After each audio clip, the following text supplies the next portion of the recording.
Hello and welcome back. Now let's put your marriage, your relationship back online. Now the first thing we have to do is to look at the rules in a relationship. First of all, you start off on the same line together. Now if you don't speak to each other properly, you change separately. Therefore, you live under the same roof but on two different tracks. Now the reason for that is because lack of communication. You're not talking to each other like you used to. And therefore you're growing up and changing. You're a different person than you were 5 years ago, and you'll be a different person in another 5 years' time. And the reason for that is that you learn things every time you leave the house, or you watch television, you go to work, things happen, you pick up information, and it changes your view on life. You may have a change of eating habits, music, politics, anything at all. And if you don't converse with your partner, therefore you start changing separately. So you must always talk about things. You must always go out once a week and have a meal in a restaurant, or perhaps a walk in a park, anywhere at all, just to get out of the routine. Now, let's look at people who are 16 and 18, and they have a boyfriend, girlfriend, and they're thinking about getting married to each other. Now, this is very difficult sometimes, purely because you haven't actually grown up yet. Let's look at the character and the personality of somebody. The character of a person matures in your mid-40s.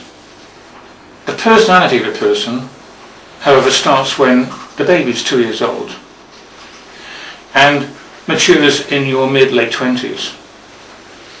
So when you are 16 and 18 and you are together, you're going to be different people. So the odds of you making it right through, both of you, to an old age is this.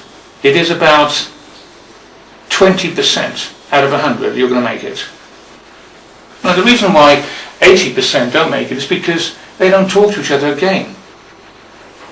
Because you're changing all the time, you have to talk to each other to understand how you're thinking. You must have a laugh occasionally. Do something crazy sometimes as well.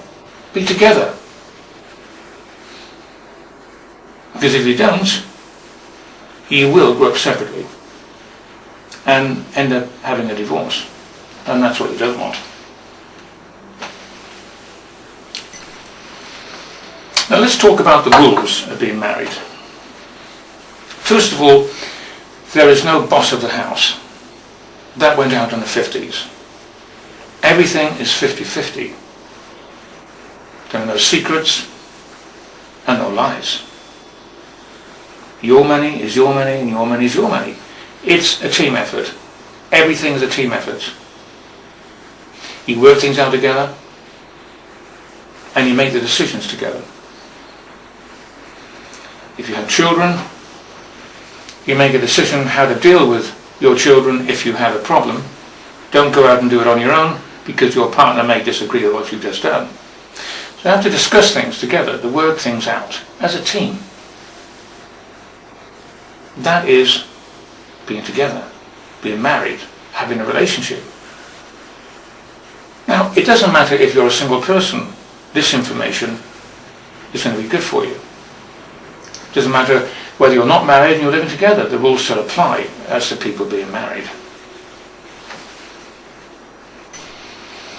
Now, as we grow older, we are inclined to get into bad habits. We may say things that don't seem that important or aggressive perhaps to the person saying it, but because they've been saying it for such a long time, it can be quite intimidating. But because they've been getting away with it for such a long time, it doesn't seem that bad to that particular person who's actually saying it. But to their partner, one can wake up one morning and think, I'm not going to stand for this any longer, I can't deal with this. And they start making arrangements for divorce and so forth. Now, it's not all the problem for the person saying these particular aggressive comments. It is actually the other partner to blame as well, because they should have put their foot down a long time ago to sort this problem out. Now again, I must stress that we are changing all the time. It's very important to realise that. You have to know what each other is thinking. Otherwise you'd be blindly going through your life without noticing anything. You have to be aware of the atmosphere around you and your house. And incidentally, if you argue all the time and you have children, they will definitely pick up on this. They will not be able to help you because they're not old enough to have experienced life to be able to help you at all, but they will start to get affected. They will be affected in their school, and they may cause problems within the school because their life isn't right, because they're not happy. But they can't do anything about it, so they express their anger out on perhaps other pupils or damage things. And that's one of the reasons why we have problems with families and children. Now let's look at you, perhaps when you go to work, things might happen to you and you might be a little depressed about it, or you have things on your mind. And you may come home feeling like that. And you have to be very careful when you come into your house feeling like that. Because when you look in the mirror and when you shave, you have a robotic look. And when the lady puts makeup on, she has a robotic look in the mirror. You do not know what you look like when you're stressed out and have things on your mind. So whoever's in the house first waits for their partner. And if you come home with that expression on your face, then they know there's something isn't right. And then their mood will change. And then you're going to have a difficult night. So what you must always remember is to leave your work outside the house. I mean, you can come home and discuss what's happened during the day because you need to get that off your chest, but always come home smiling. Feel happy.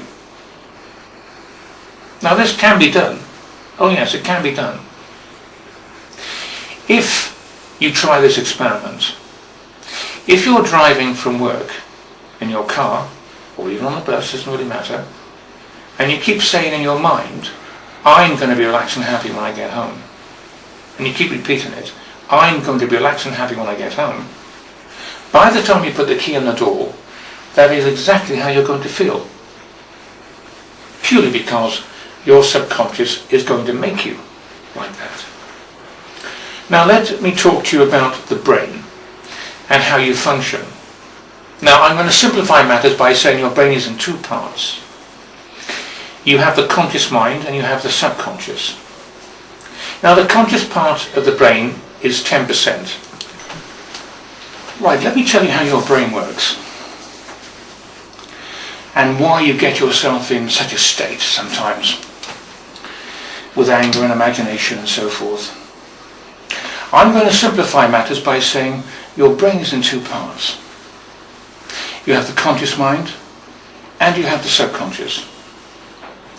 Now, the conscious mind happens to be 10% of your working brain, leaving 90% for your subconscious. Now, your conscious mind has all the qualities that you have at the moment: emotion, right and wrong, logic, imagination, fear, etc., etc. Whereas the subconscious doesn't have any of these qualities at all. It does not know any logic or imagination, fear, etc. Now, if you were, for instance, upset and you were crying on your own, using that 10% of your conscious mind, your subconscious would come along and think that's what you want to do, because it has no logic at all, and increase that feeling. So you start a thought with 10% of your working brain, which is your conscious mind, and your subconscious follows through with that thought, adding another 90%, making it 100%, making you feel absolutely terrible. And that's how people get depressed, because they initiate a thought, a negative thought. And therefore, as they think about that negative thought, so does their subconscious.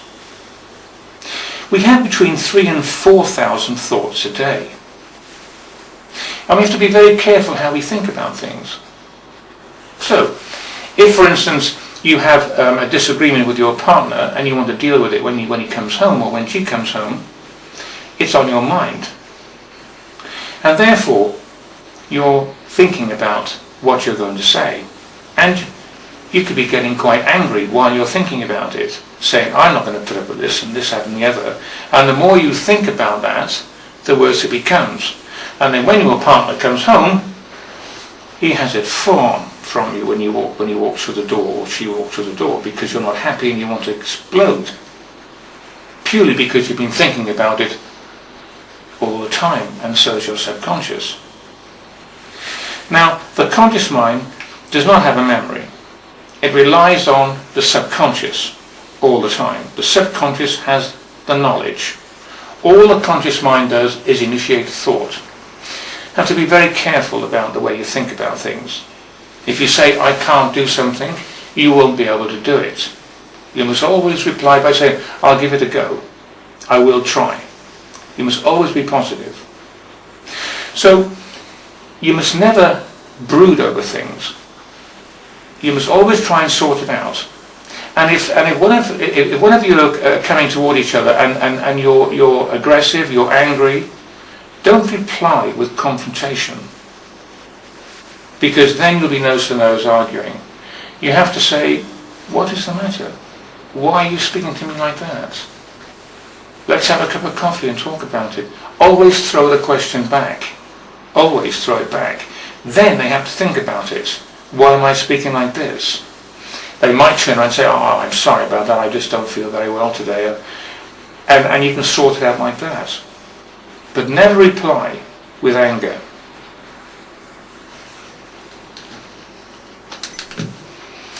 So that is why, when you come home from work and you say, I'm going to be calm and relaxed and happy when I get home, and you keep repeating it, so will your subconscious, and make you feel that way when you come home.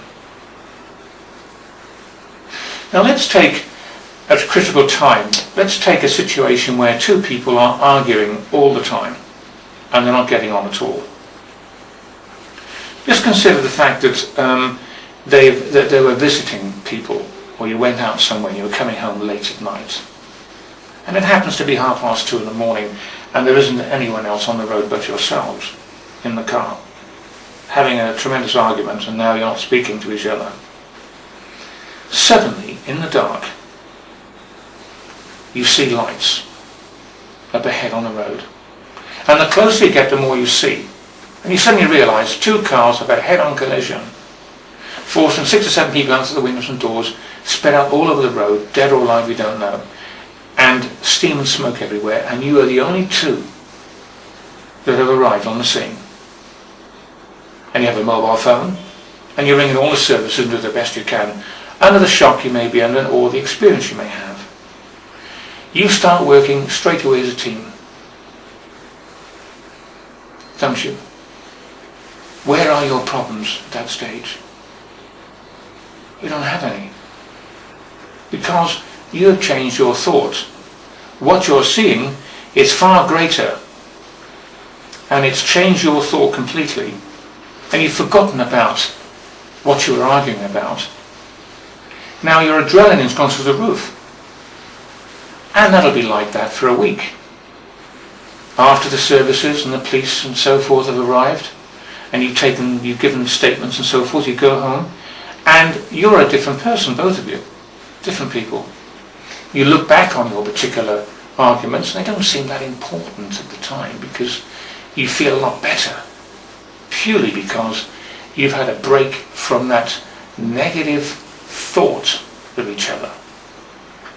Now, if your partner is aggressive on occasions, particularly if you go out and you're with people, and they can say something horrible, but he thinks or she thinks that is funny, then you have to address that.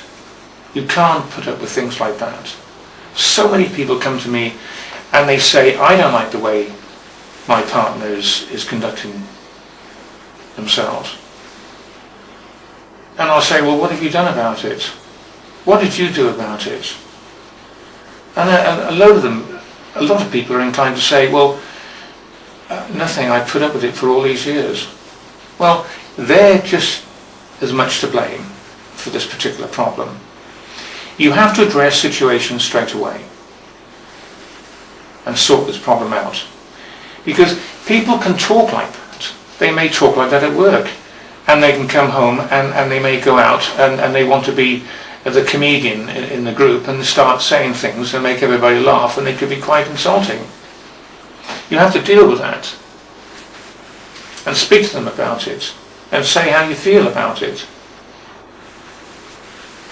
Now, if they love you, they will change. So you have to make an effort to try and sort yourselves out here.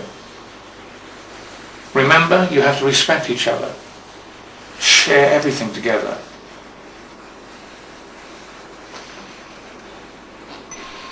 Well, let's for a moment talk about somebody that's going to meet somebody for the first time. And that person may say something that you did not like at all. But that person didn't think there was anything wrong in what they just said. Now, that is an alarm bell going off, or flashing lights, whatever you'd like to call it. They're warning signs saying, be careful here, because if that person didn't see where they were going wrong, you're not going to change them. You may think you can change that person. You might, but the odds are that you won't. 80% of the people come to see me cannot change the person when they have problems like that. So be very careful. These are warning bells and lights going off to make sure that you don't get too involved with that person. You need to understand somebody straight away. You need to understand somebody fully. If that person has bad habits, don't think you can change that person. Now, let's talk about getting married and you have bad habits in the end. You mustn't ignore things if things change in your life. You have to be able to try and sort this out. Now, marriage is not easy. It's almost like passing your driving test. You go for lessons, you pass your driving test, and then you have your license and you drive on your own. But then when you get on a hill and you have to do a hill start and put the handbrake on, you're very nervous about things. The same applies of being married. When you have your marriage certificate, you're still nervous and you have to learn now how to be married, like driving a car. Now, marriage can be like a ship at sea. You have the calm seas when you have no arguments at all. Then you have the rough seas, stormy weather, when you do have arguments. But then one day, you see the island and the palm trees and the sand. And when you see that, 25% of your marriage is in stone and cannot be broken, and get you through these problems that every marriage has, every couple have from time to time. Horrendous problems on occasions. But that 25% keeps you together. Now you have to get to that 25%. in stone, that relationship. You have to be able to do that. So I want you to do an experiment. I want you to imagine that I've just given you a magic wand. One of you. Let's take the lady to start with. Now, I want you to wish what you would like your partner to be like as a person with this magic wand for a moment.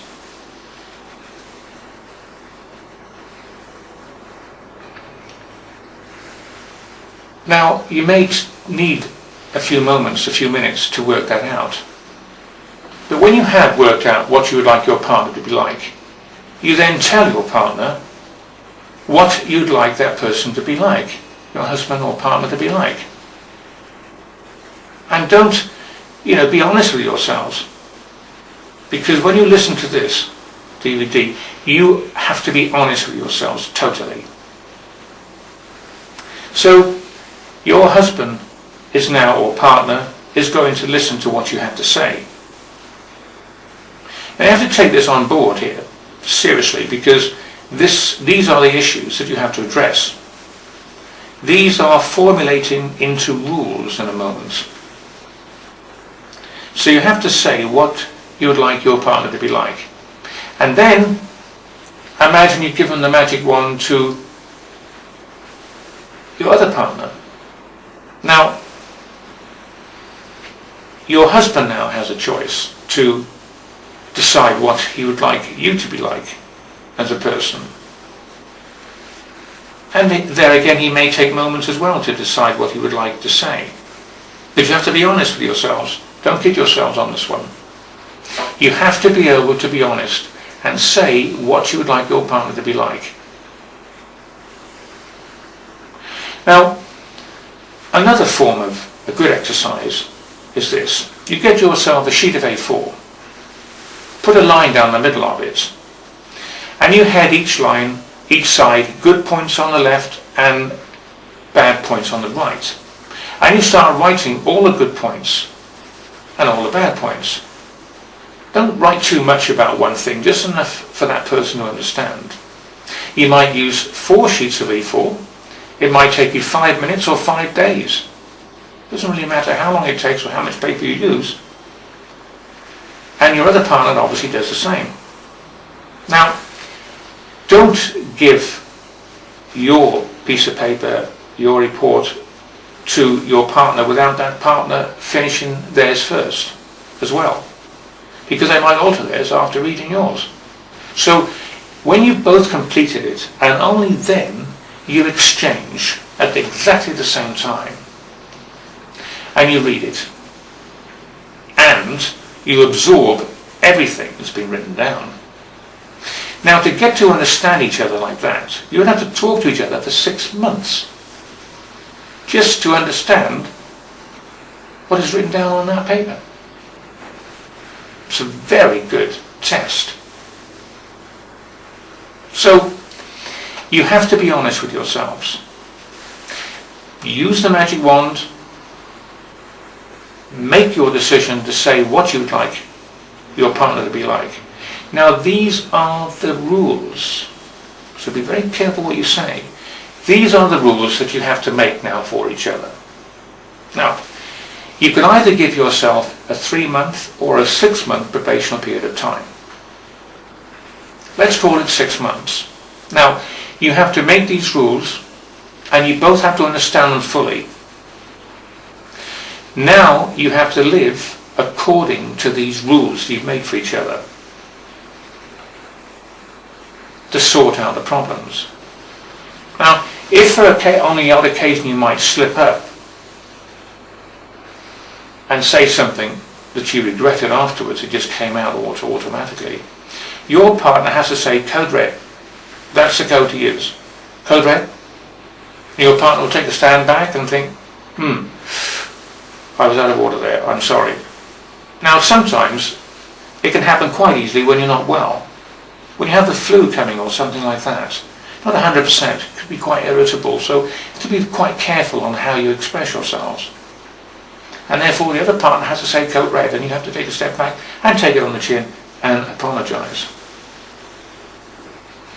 Now, all arguments have to be sorted out, discussed before you retire. It's no good going to sleep with these particular arguments, because when you go to work in the morning, you're in such a hurry, you haven't got time to speak to each other properly, and therefore off you go to work. And when you come home, you've got to deal with it all over again. I mean, who wants that? Sort these problems out before you go to sleep. Because remember, you are what you think, and as you think is the person you end up by being. So be very careful what you think, because your subconscious follows that thought.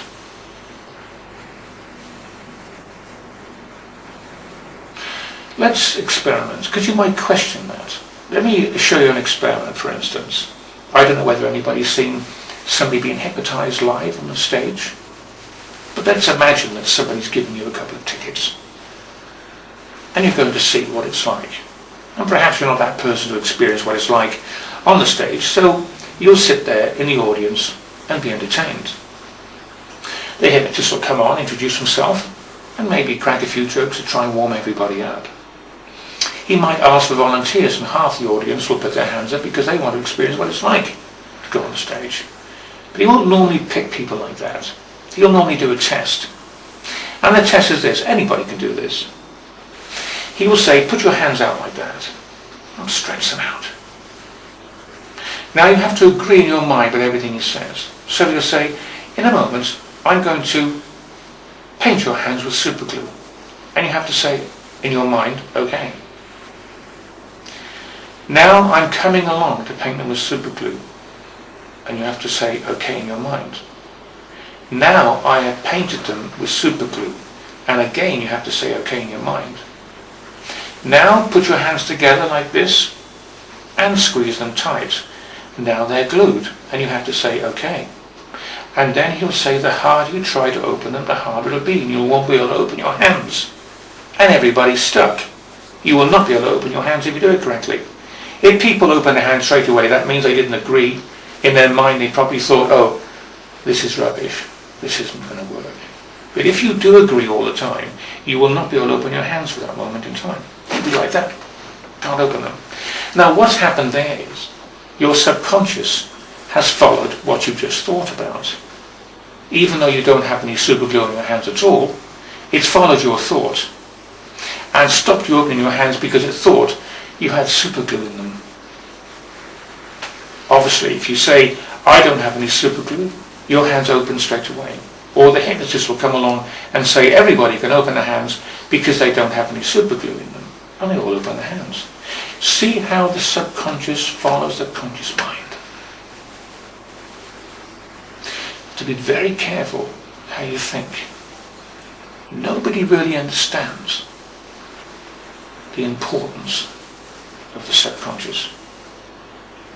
The subconscious can be your genie or your fairy godmother. If you have individual problems that you feel as though you can't talk to anybody about, I want you to go into the Hayes method, spelled H-A-Y-S, and it will explain in the Hayes method how to cure any problems that you may have. I guarantee that if you do that successfully, you will cure your problem. Now, of course, we do have issues. We have monetary issues, debt. People have depression, and they have to try and live with these problems. Stress from work. But it can be controlled. It certainly can be controlled. You have to be able to control this. Stress can be very painful, and it can cause problems within your house. You must treat your home like a sanctuary. You're supposed to be able to say on Friday when you finish work, or whenever you do finish work, I'm going now. You won't see me till Monday. I'm going home to live, to be happy, to have a good weekend, to get recharged for Monday.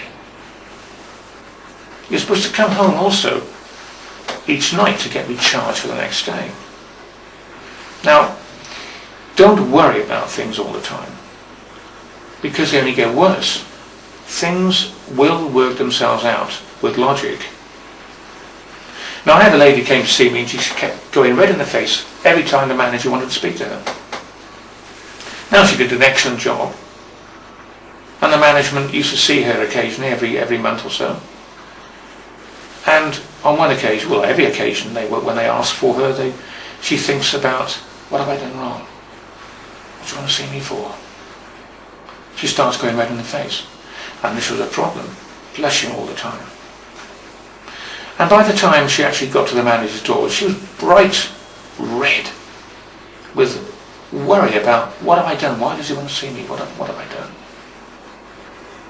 And when she actually got into the manager's office, all I wanted to do was to ask her how she was getting on, because she's doing a wonderful job, and is there anything we can do to make things better for you? And yet she had to worry all the time, from her own office to the manager's office. She said, what can I do about it? How can I stop feeling like that? It's a change of thought. Look at the floor. Look at the walls. Look at the ceiling while you're walking to the manager's office. Concentrate totally on something else you're looking at. Who's cleaning this place? Look at the state of the walls, or whatever. Or perhaps it's spotless and you think, gosh, somebody's doing a good job here. Start changing your thoughts, and all of a sudden you reach the manager's door and you haven't gone mad at all, purely because you haven't thought about, what have I done wrong? Because as you think, so does your subconscious, making it 100 times worse. So make sure that you think clearly. If you can hold your temper outside, you can certainly hold it in the home. Nobody wants to be treated badly. You must get on the best way you can. And there are moments, of course, when things have reached a critical stage, when things can't be put right. And you may have children. You may decide, oh, I have to stay together because we've got children. That is a mistake. Purely because your children will be affected.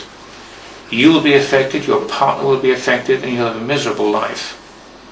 Your children will grow up disturbed, perhaps. Or they might bring those problems to their own relationships. You may have to break away from that relationship if that's the case, and start again with somebody else. But this time, watch out for those flashing lights and those alarm bells.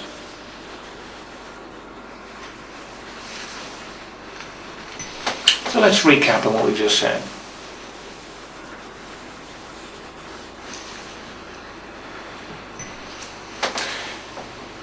There are no secrets and no lies. What's yours is your partner's.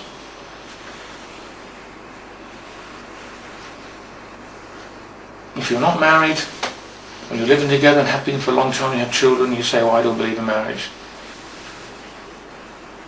That's not the right thing to say.